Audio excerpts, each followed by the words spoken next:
Chiefy, taga Barotac Nuevo ka, di ba? So ano feeling mo nagko-compete yung team mo from Iloilo dito at maraming taga Barotac din dito? Siyempre masaya at saka para kumbaga maipakita nila yung skills nila dito sa Dumaguete na and ipakita nila na proud sila na karamihan ng players sa ASAL is from Barotac Nuevo. So, yun hindi namin sila ginagaranti na magaling na sila. Kailangan nila mag-challenge sa sarili nila para magiging isang membro sila ng under 23. So, hindi garanti na taga Barotac ka is pasok ka na sa pool. So, kailangan mo magpakita ng galing mo o kumbaga yung commitment mo sa team palagi, nandyan. Okay, Chief, last question. No? Sabi lang maraming players na nasa national team galing sa Visayas at sa Iloilo. May Iloilo pride ba dyan? Ano feeling ng mga taga Iloilo na, uy, pag football country, dito tayo sa Iloilo? Siyempre, merong ganon. Siyempre, kailangan, nandyan na yan eh. Kumbaga,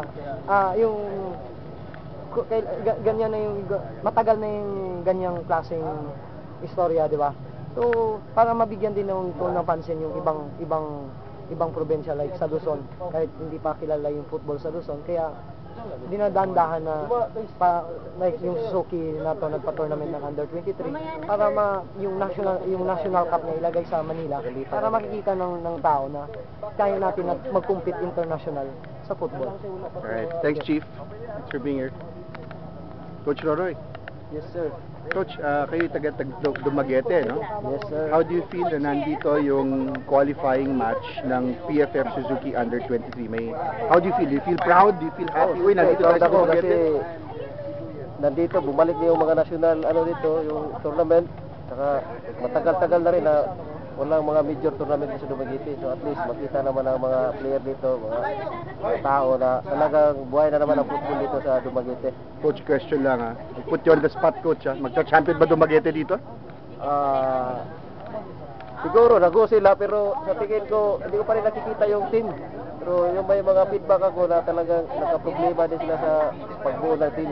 Kasi yung iba nasa Manila, papunta Manila, no? Pinayagan ng mga club. May player sana lang dating galing Navy, nag-tryout sa Navy din. Kaso hindi rin pinayagan kasi may tournament doon.